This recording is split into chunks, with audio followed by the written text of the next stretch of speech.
welcome back to the garden. I just wanted to bring you along on a little garden tour.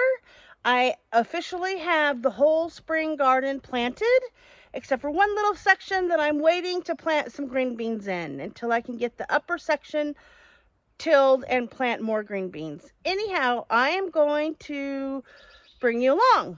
Hope you enjoy. First, we're going to start off in the little hoop house.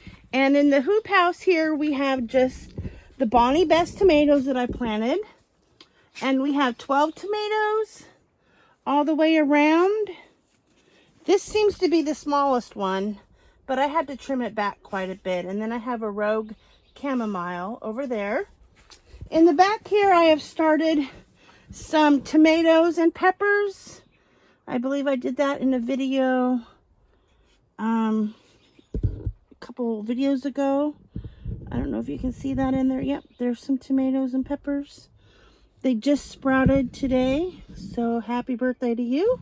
I am pretty impressed on how it looks in here. This is the first time I've had the tomatoes planted out so early, just because I've always wanted to sow my own seeds and have my own plants, but this year we had such horrible weather. It took so long to get my seeds started. So I just bit the bullet and I went to the local Buy Mart. It's a variety store and they sell plants. And I got Bonnie's Best. And it is a like 8-ounce type of a tomato.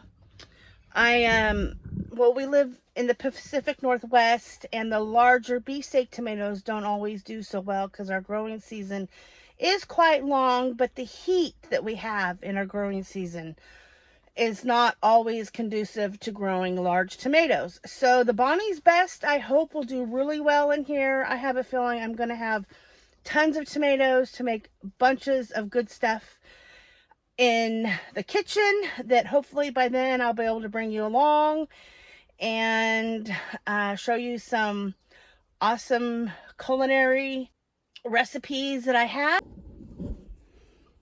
Here in the entryway of the garden, I usually have some planters and a water bucket that I use. And this year I'm going to be doing something different.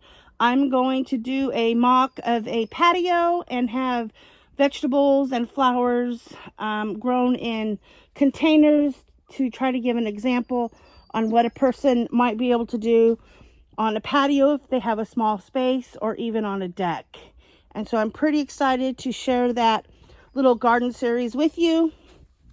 Now, as we go in to the main garden raised bed area, off to my right here, I have that area I was talking about that I'm going to be planting some green beans. Right now I have extra plants that I'm going to be giving away. Over here in the corner, I have cosmos, zinnias, and some rogue squash seeds coming up.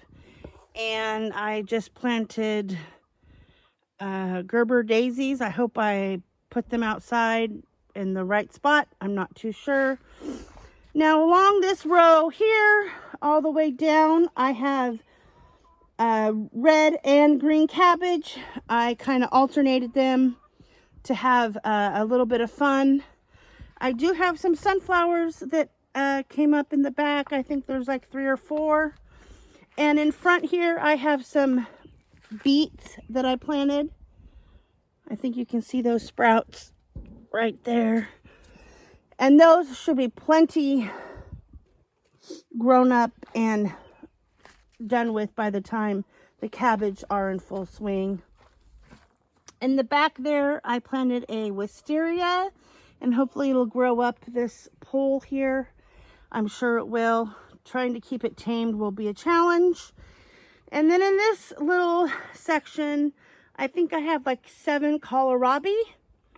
And this is the second time I've grown kohlrabi. The last time I grew it was in the fall, and we had a rodent eat all the bulbs that I had, which was really disappointing. Now right here underneath this plastic, I have carrots seeded. So I know they need to keep moist before they germinate. It's really hard, and they've been underneath here for about a week. I'm hoping that the plastic will do okay. I have in the past came across this type of a method on sprouting carrots, and it was wonderful. It was just an accident, or I haven't tried that method in a few years now. So we go back here to the end of this little section of the garden, and here I have planted broccoli and cauliflower, and I did the same thing as I did with the cabbage. I alternated them, so I have one broccoli plant and then one cauliflower, and then in front as well.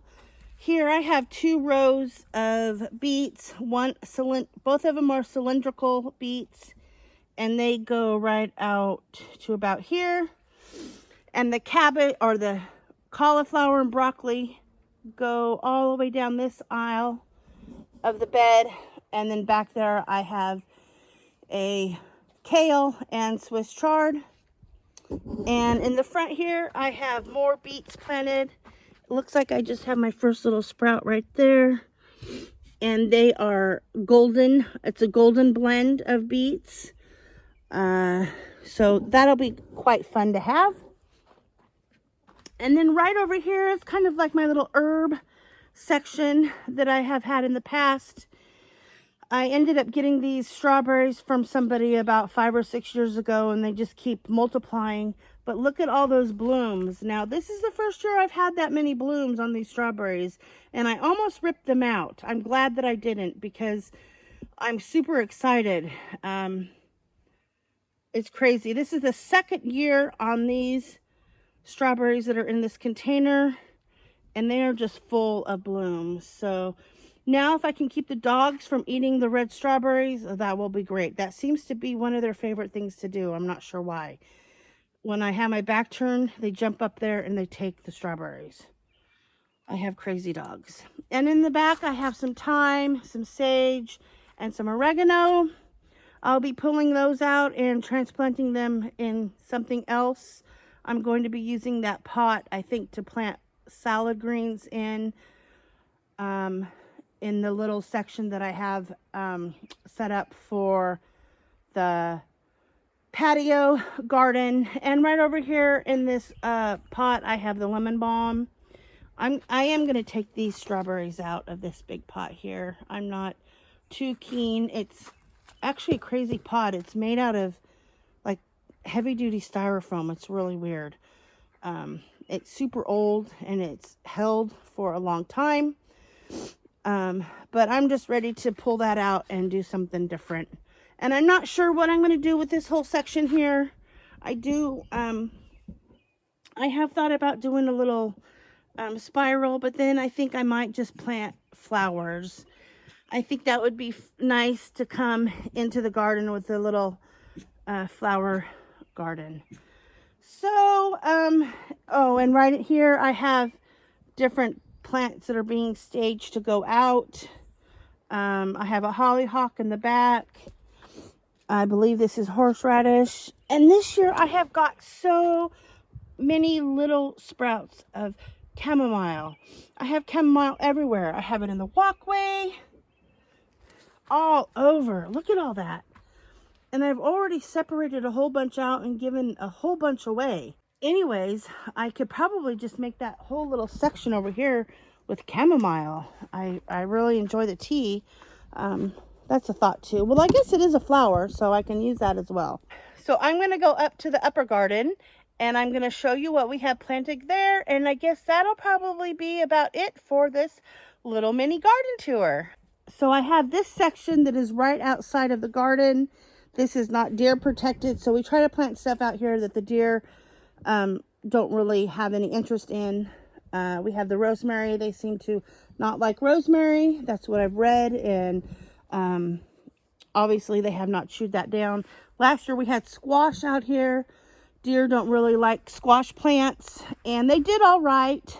Our soil is pretty heavy in clay, so I'm going to have to do some amending on this little area, but eventually I just want to have it look like a landscape and have a whole bunch of stuff. I'm not sure what exactly, but I'm going to rototill that up, make an edge for the grass and all that. This right here is forsythia. Shane bought that for me quite a few years back, and it's been in that pot for a few years too. Now right here is where we planted all that garlic a few videos ago. And obviously I have some potato plants right there. I have some more potatoes I think I'm going to fill in right in that area that I'm going to plant. But one section of this garlic is not doing so well. Now right here, you see I have some garlic coming up. And this whole section is blank. So I need to look back and see what garlic that was that did not come up. I don't see the little tag. So I'll have to look that up. But this garlic is doing all right. It's probably about time I need to start feeding it. We've had a lot of water, so I haven't, or rain, so I haven't had to water it at all.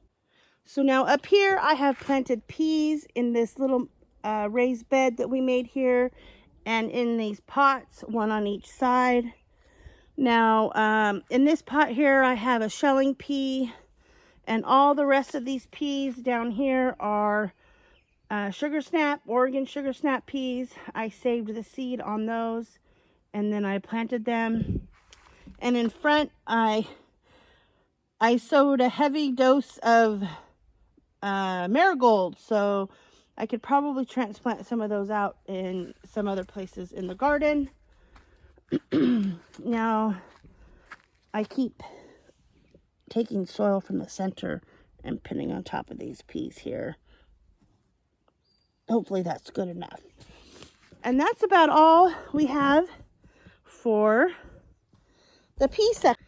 So peas have been one of my favorite vegetables to grow. Last year I sowed them 3 times, and finally I had to sow them in the greenhouse in containers. And then once they got up to about a couple, 2-3 inches, I was able to plant them out. We kept getting a rodent that would eat the seeds or eat the tops off. But this year I decided I was just going to straight plant them in that little raised bed, and I haven't had any problems with the rodents, so that's pretty exciting.